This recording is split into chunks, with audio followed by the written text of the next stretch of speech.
नमस्कार, मैं हूँ हर्षिदा जवाहर नवोदय विद्यालय डांग से। आज के सेशन में आप सभी बच्चों का हार्दिक स्वागत करती हूँ। बच्चों, पिछले सेशन में हमने कर्ण तक पढ़ा था। आज के सेशन में हम पढ़ेंगे महाभारत का नया अध्याय द्रोणाचार्य। द्रोणाचार्य कौन थे? महाभारत के अंतर्गत उनकी क्या भूमिका रही है? उन्होंने अपना कितना योगदान दिया है? इसे हम अच्छी तरह से आज पढ़ेंगे द्रोणाचार्य के अंतर्गत। तो देखते हैं द्रोणाचार्य की कथा को। आचार्य द्रोण महर्षि भारद्वाज के पुत्र थे। पांचाल नरेश का पुत्र द्रुपद भी द्रोण के साथ ही भारद्वाज आश्रम में शिक्षा पा रहा था। दोनों में गहरी मित्रता थी। कभी कभी राजकुमार द्रुपद उत्साह में आकर द्रोण से यहाँ तक कह देता था कि पांचाल देश का राजा बन जाने पर मैं आधा राज्य तुम्हें दे दूंगा। शिक्षा समाप्त होने पर द्रोणाचार्य ने कृपाचार्य की बहन से ब्याह कर लिया। उससे उनको एक पुत्र हुआ जिसका नाम उन्होंने अश्वत्थामा रखा। द्रोण अपनी पत्नी और पुत्र को बड़ा प्रेम करते थे। तो बच्चों देखो, शुरू में ही हमें यहाँ पर पता चलता है कि जो आचार्य द्रोण थे वो महर्षि भारद्वाज के पुत्र थे और पांचाल नरेश का जो पुत्र द्रुपद था वो भी द्रोण के साथ साथ ही भारद्वाज आश्रम में शिक्षा दीक्षा ले रहे थे। दोनों में अच्छी मित्रता बन गई थी। कभी कभी क्या होता था कि जो राजकुमार द्रुपद था वो कभी कभी आनंदित होकर के द्रोण से मित्रता के चलते ये बोल देता था कि जब भी मैं पांचाल देश का राजा बन जाऊंगा ना तो मैं तुम्हें उसका आधा राज्य दे दूंगा, क्योंकि वो उसका मित्र है। वो सब कुछ मिल बांट के लेते थे। तो उसने ये भी कह दिया कि जब मैं राजा बनूंगा तो तुम्हें राज्य भी दे दूंगा। अब जब शिक्षा समाप्त हो गई, दोनों अलग अलग हो गए, तो द्रोणाचार्य ने कृपाचार्य की बहन से तो विवाह कर लिया और उनको एक पुत्र हुआ जिसका नाम उन्होंने अश्वत्थामा रखा था। जो द्रोण थे वो अपनी पत्नी तथा अपने पुत्र को बेहद प्यार करते थे। लेकिन द्रोण जो थे वो बहुत ही गरीब थे। वह चाहते थे कि धन प्राप्त किया जाए और अपनी पत्नी तथा पुत्र के साथ सुखी सुखी रहा जाए।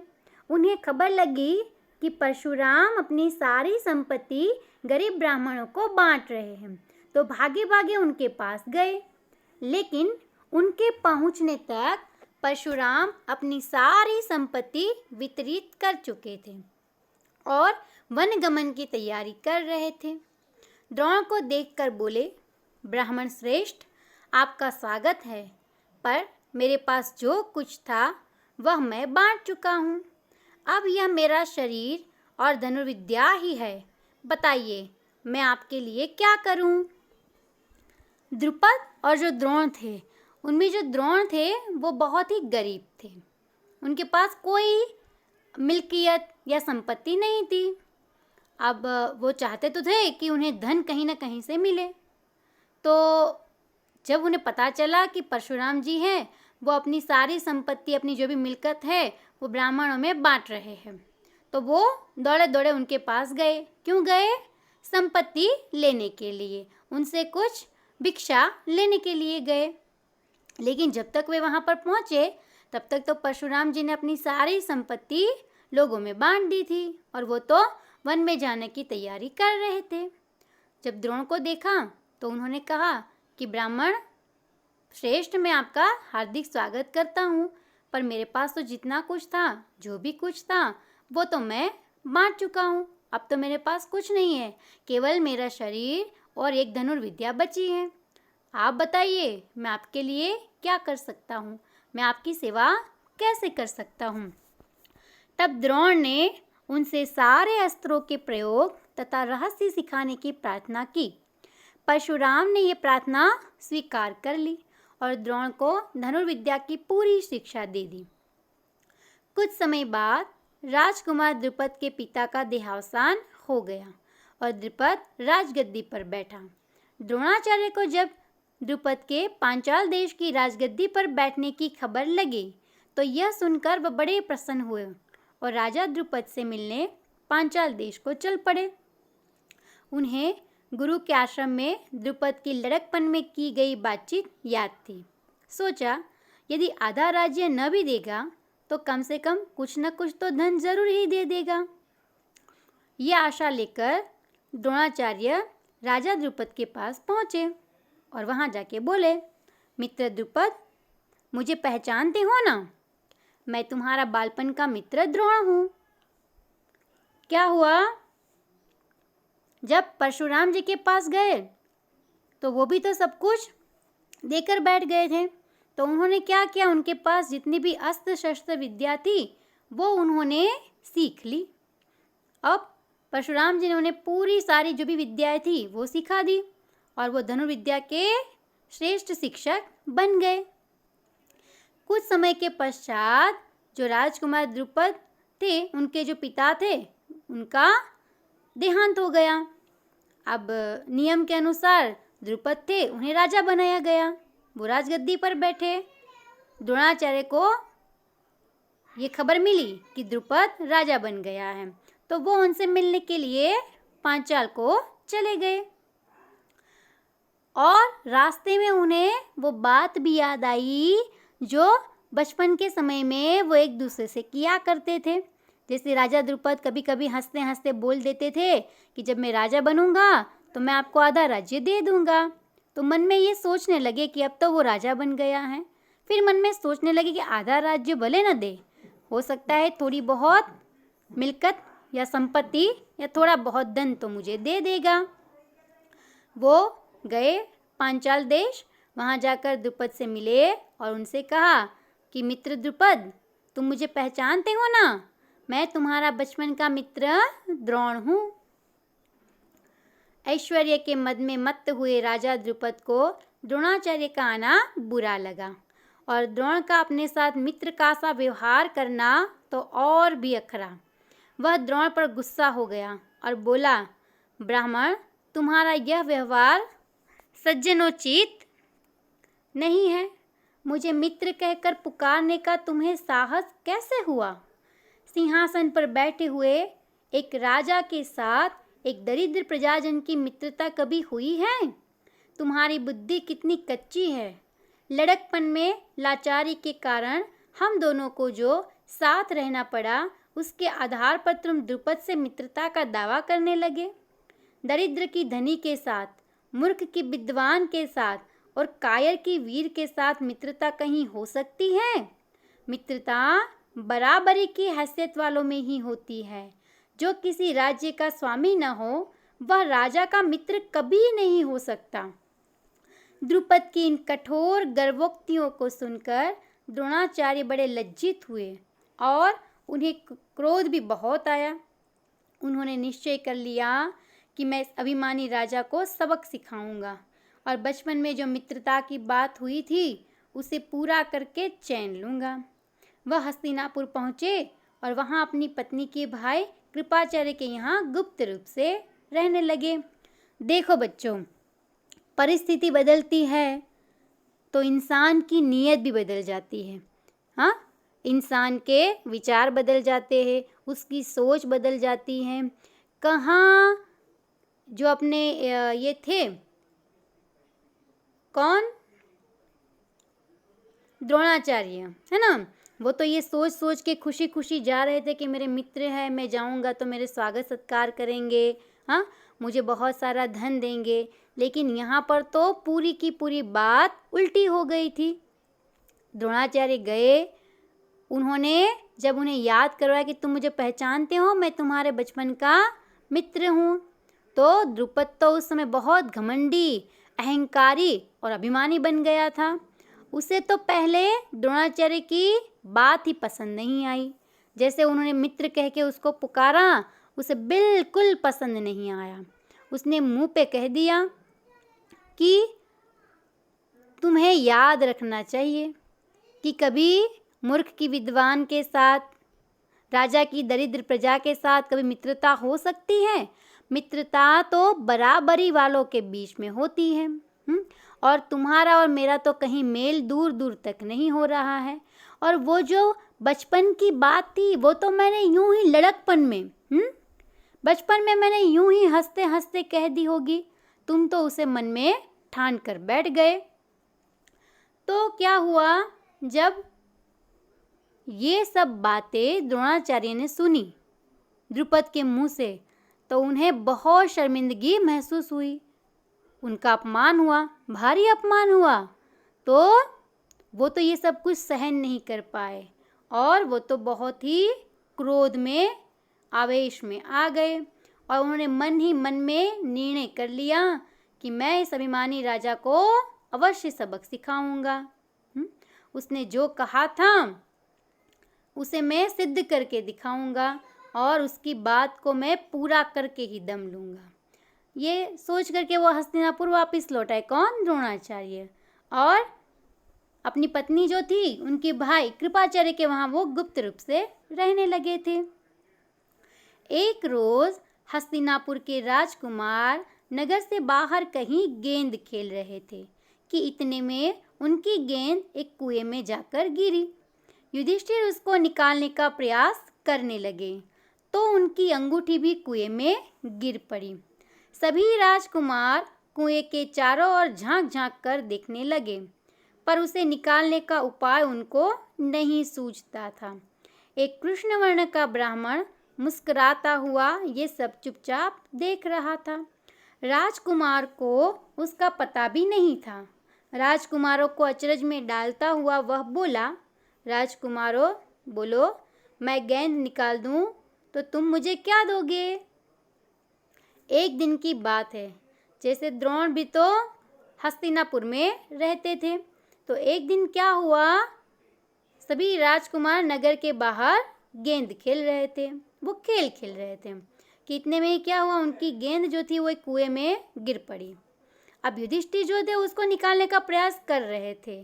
तो क्या हुआ, प्रयत्न करते करते उनकी जो मूल्यवान अंगूठी थी वो भी कुएं में गिर पड़ी। गेंद के पीछे पीछे अंगूठी भी गिर गई। सभी राजकुमार कुएं से वो निकालने का प्रयास कर रहे थे, लेकिन उनसे कुछ भी नहीं बन रहा था।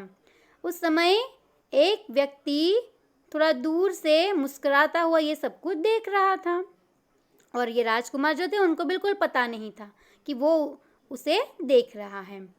जब उन्होंने एकदम से आके कहा कि राजकुमारों सुनो, अगर मैं ये गेंद कुएं से निकाल दूंगा तो तुम लोग मुझे क्या दोगे?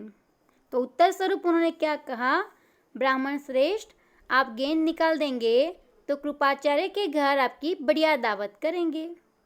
युधिष्ठिर ने हंसते हुए कहा।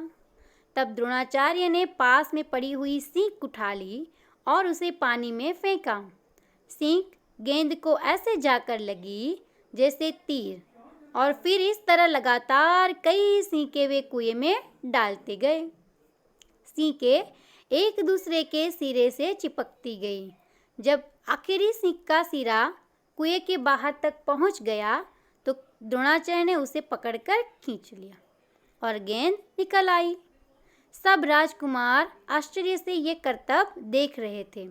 उन्होंने ब्राह्मण से विनती की कि युधिष्ठिर की अंगूठी भी निकाल दीजिए।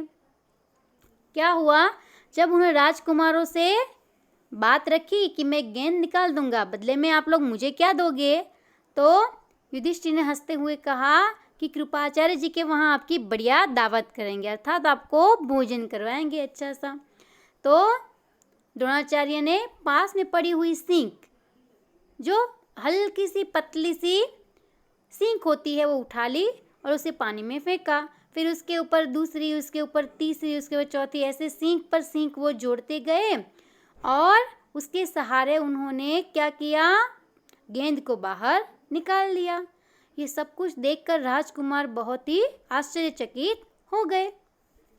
तो उन्होंने ब्राह्मण से और विनती की कि युधिष्ठिर की अंगूठी भी अंदर पड़ गई है, वो आप भी फिर वो भी निकाल दीजिए। द्रोण ने तुरंत धनुष चढ़ाया और कुएं में तीर मारा। पल भर में बाण अंगूठी को अपनी नोक में लिए हुए ऊपर आ गया। द्रोणाचार्य ने अंगूठी युधिष्ठिर को दे दी। ये चमत्कार देखकर राजकुमारों को और भी ज्यादा अचरज हुआ। उन्होंने द्रोण के आगे आदरपूर्वक सिर नवाया और हाथ जोड़ के पूछा, महाराज, हमारा प्रणाम स्वीकार करें और हमें अपना परिचय दीजिए। कि आप कौन हैं, हम आपकी क्या सेवा कर सकते हैं, हमें आज्ञा दीजिए। राजकुमारों के कहने पर उन्होंने एक तीर लगाया और कुएं में से तुरंत ही युधिष्ठिर की जो मूल्यवान अंगूठी गिर पड़ी थी उसे बाहर निकाल के ला दिया। सभी राजकुमार इस चमत्कार को देखकर दंग हो गए थे, बहुत आश्चर्यचकित हो रहे थे। उन सभी ने आदरपूर्वक उनके सामने सिर झुकाया और हाथ जोड़ के पूछा कि आपका परिचय दीजिए, आप कौन हैं, कहाँ से आए हैं और हम लोग आपकी क्या मदद कर सकते हैं, हमें आज्ञा दीजिए। द्रोण ने कहा, राजकुमारों, ये सारी घटना सुनाकर पितामह भीष्म से ही मेरा परिचय प्राप्त कर लेना। उत्तर स्वरूप द्रोण ने कहा कि यहाँ पर जो भी हुआ पूरी की पूरी घटना आप किसे बताना, भीष्म पितामह को बताना, और वो ही बता देंगे कि मैं कौन हूँ, अर्थात मेरा परिचय तुम लोग उनसे ही प्राप्त कर लेना। राजकुमारों ने जाकर पितामह भीष्म को सारी बात सुनाई तो भीष्म ताड़ गए कि हो न हो वे सुप्रसिद्ध आचार्य द्रोण ही होंगे। यह सोचकर उन्होंने निश्चय कर लिया कि अब से राजकुमारों की अस्त्र शिक्षा द्रोणाचार्य के ही हाथों पूरी कराई जाए। बड़े सम्मान से उन्होंने द्रोण का स्वागत किया और राजकुमारों को आदेश दिया कि वे गुरु द्रोण से ही धनुर्विद्या सीखा करें। जैसा कि द्रोण ने उन्हें कहा था तो राजकुमार गए और पितामह भीष्म को पूरी घटना बताई।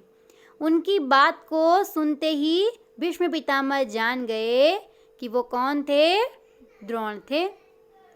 तो ये सोचकर ही उन्होंने मन ही मन निश्चय कर लिया कि अब सभी राजकुमार की शिक्षा जो है कहाँ से, तो द्रोण से ही ली जाए।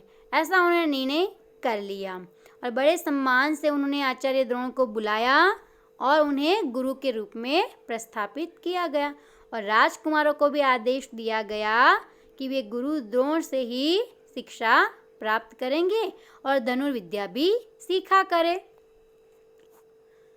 कुछ समय बाद जब राजकुमारों की शिक्षा पूरी हो गई तो द्रोणाचार्य ने उनसे गुरु दक्षिणा के रूप में पांचाल राज द्रुपद को कैद कर लाने के लिए कहा। अब जैसा कि पितामह भीष्म ने आदेश दिया तो सभी राजकुमार आचार्य द्रोण से शिक्षा ग्रहण करने लगे और एक लंबे समय के बाद जब राजकुमार बड़े भी हो गए और उनकी शिक्षा भी खत्म हो गई तो द्रोणाचार्य ने उनसे गुरु दक्षिणा मांगी और गुरु दक्षिणा में क्या मांगा, पांचाल नरेश जो द्रुपद है उसे बंदी बनाकर लाया जाए। बंदी बनाकर लाने को उनसे कहा गया। उनकी आज्ञा अनुसार पहले दुर्योधन और कर्ण ने द्रुपद के राज्य पर धावा बोल दिया, पर पराक्रमी द्रुपद के आगे वो नहीं ठहर सके, हार कर वापिस आ गए। तब द्रोण ने अर्जुन को भेजा। अर्जुन ने पांचाल राज की सेना को तहस नहस कर दिया और राजा द्रुपद को उनके मंत्री सहित कैद करके आचार्य के सामने ला खड़ा किया। देखो, द्रोण भी अपना वचन मन ही मन में जो निर्णय किया था वो बिल्कुल भूले नहीं थे। जैसे ही राजकुमार की शिक्षा पूरी हुई तो उन्होंने गुरु दक्षिणा के चलते क्या मांगा कि पांचाल नरेश को बंदी बनाकर लाया जाए। तो सबसे पहले उनके आदेश अनुसार दुर्योधन तथा कर्ण गए द्रुपद को बंदी बनाने के लिए, लेकिन पराक्रमी द्रुपद के सामने वो हार गए, वो नहीं ठहर पाए और हार कर लौट आए। तो बाद में उन्होंने अर्जुन को भेजा और अर्जुन ने क्या किया, पांचाल राज की पूरी सेना को तहस नहस नष्ट कर दिया और राजा द्रुपद को बंदी बना करके आचार्य द्रोण के सामने लाकर खड़ा कर दिया। द्रोणाचार्य ने मुस्कुराते हुए द्रुपद से कहा, हे वीर, डरो नहीं, किसी प्रकार की विपत्ति की आशंका न करो। लड़कपन में तुम्हारी हमारी मित्रता थी, साथ साथ खेले कूदे, उठे बैठे। बाद में जब तुम राजा बन गए तो ऐश्वर्य के मद में आकर तुम मुझे भूल गए। और मेरा अपमान किया। तुमने कहा था कि राजा ही राजा के साथ मित्रता कर सकता है, इसी कारण मुझे युद्ध करके तुम्हारा राज्य छीनना पड़ा। परंतु मैं तो तुम्हारे साथ मित्रता ही करना चाहता हूँ, इसलिए आधा राज्य तुम्हें वापस लौटा देता हूँ, क्योंकि मेरा मित्र बनने के लिए भी तो तुम्हें राज्य चाहिए ना। मित्रता तो बराबरी की हैसियत वालों में ही हो सकती है। देखो, द्रुपद बंदी बनकर अब द्रोण के सामने खड़ा है। तो द्रोण ने मुस्कुराते हुए कहा कि तुम मत डरो और किसी प्रकार की विपत्ति की आशंका भी मत करो। लड़कपन में तुम्हारी और मेरी पक्की दोस्ती थी, मुझे याद है। हम साथ साथ खेले कूदे हैं, उठे बैठे हैं। लेकिन जब तुम राजा बन गए, बड़े हो गए, तो तुम अहंकारी हो गए और ऐश्वर्य के मद में आकर तुम मुझे भूल गए और मेरा तुमने अपमान कर दिया। तुमने कहा था कि राजा ही राजा के साथ मित्रता कर सकता है, तो इसी वजह से मुझे युद्ध करके तुम्हारा राज्य हड़पना पड़ा। पर मैं तो तुम्हारे साथ तभी भी दोस्ती ही करना चाहता था और आज भी वही करना चाहता हूँ। इसलिए मैं क्या कर रहा हूँ, आधा राज्य तुमको वापस दे रहा हूँ, क्योंकि तुमने ही तो कहा था कि राजा राजा ही मित्र बन सकते हैं। तो मेरा मित्र बनने के लिए भी तो तुम्हें राज्य चाहिए होगा ना, क्योंकि तुमने तो कहा था मित्रता तो बराबरी की हैसियत वालों में ही हो सकती है। तो अब मेरी हैसियत के मुताबिक मेरी बराबरी करने के लिए तुम्हारे पास आधा राज्य होना ज़रूरी है। ऐसा करके उसको भारी ताना मारा, उसका अपमान भी किया और मन ही मन जो उन्होंने निर्णय किया था वो भी उन्होंने पूरा कर दिया। द्रोणाचार्य ने इसे अपने अपमान का काफ़ी बदला समझा और उन्होंने द्रुपद को बड़े सम्मान के साथ विदा किया। इस प्रकार राजा द्रुपद का गर्व चूर हो गया। लेकिन बदले से घृणा दूर नहीं होती। किसी के अभिमान को ठेस लगने पर जो पीड़ा होती है उसे सहन करना बड़ा मुश्किल होता है। तो हमने अंत में भी देखा कि किस प्रकार से द्रोणाचार्य ने अपने अपमान का बदला ले लिया और उन्होंने इस प्रकार द्रुपद का जो अहंकार था, जो गर्व था, उसे नष्ट कर दिया। लेकिन बदले की भावना से जो नफरत है वो कभी दूर नहीं होती। किसी के अभिमान को ठेस लगने पर जो पीड़ा होती है उसे सहन करना बड़ा ही मुश्किल होता है।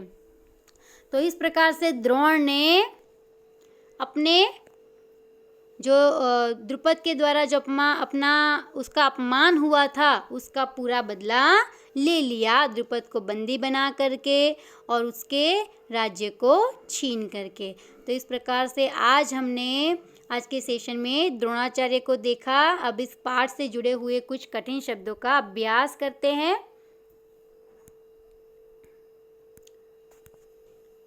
कठिन शब्दार्थ में है दरिद्र। दरिद्र का अर्थ होता है गरीब। दूसरा है करतब। करतब का अर्थ होता है खेल। तीसरा शब्द है धावा बोलना। क्या है? धावा बोलना। अर्थ होता है हमला करना। तो ये थे कुछ कठिन शब्दार्थ। अब बढ़ते हैं गृह कार्य की ओर।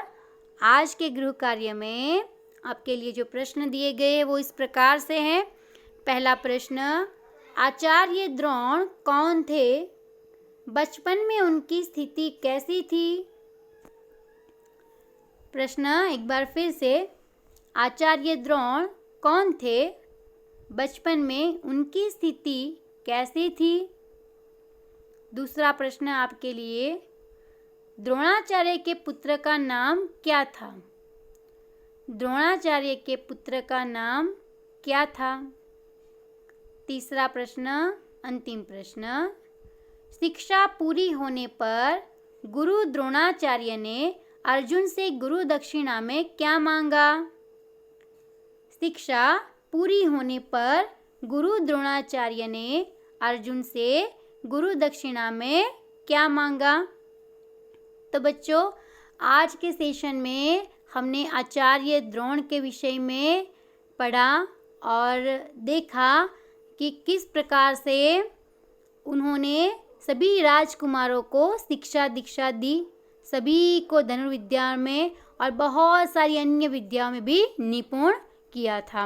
और हमने ये भी देखा कि किस प्रकार से राजा द्रुपद और उनके बीच में बचपन से ही गहरी मित्रता होती है और उसी मित्रता के चलते, लड़कपन के चलते द्रुपद जो है वो कभी कभी कह बैठते थे कि जब मैं राजा बन जाऊंगा तो अपना आधा राज्य मैं तुम्हें दे दूंगा।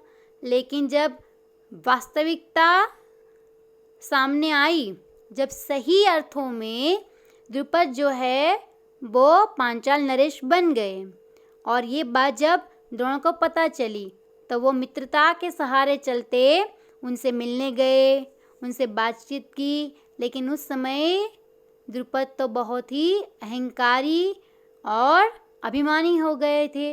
उन्होंने तो सबके बीच में आचार्य द्रोण का बहुत ही भारी अपमान किया और ये बात द्रोण ने मन में ठान के रखी थी कि उनका जो अपमान हुआ है उसका वो बदला अवश्य लेंगे। उसके चलते राजकुमारों को उन्होंने शिक्षा दी। बाद में गुरु दक्षिणा स्वरूप उन्होंने द्रुपद को बंदी बना लाने की अपनी जो बात है वो उनके सामने रखी।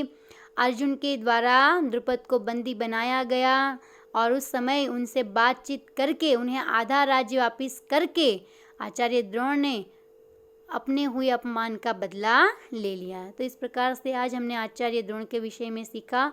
पाठ में से आए हुए कुछ कठिन शब्दार्थ का अभ्यास भी किया तथा गृह कार्य में आपको मैंने कुछ प्रश्न दिए, उन्हें उत्तर समेत आपको अपनी कॉपी में लिखना है।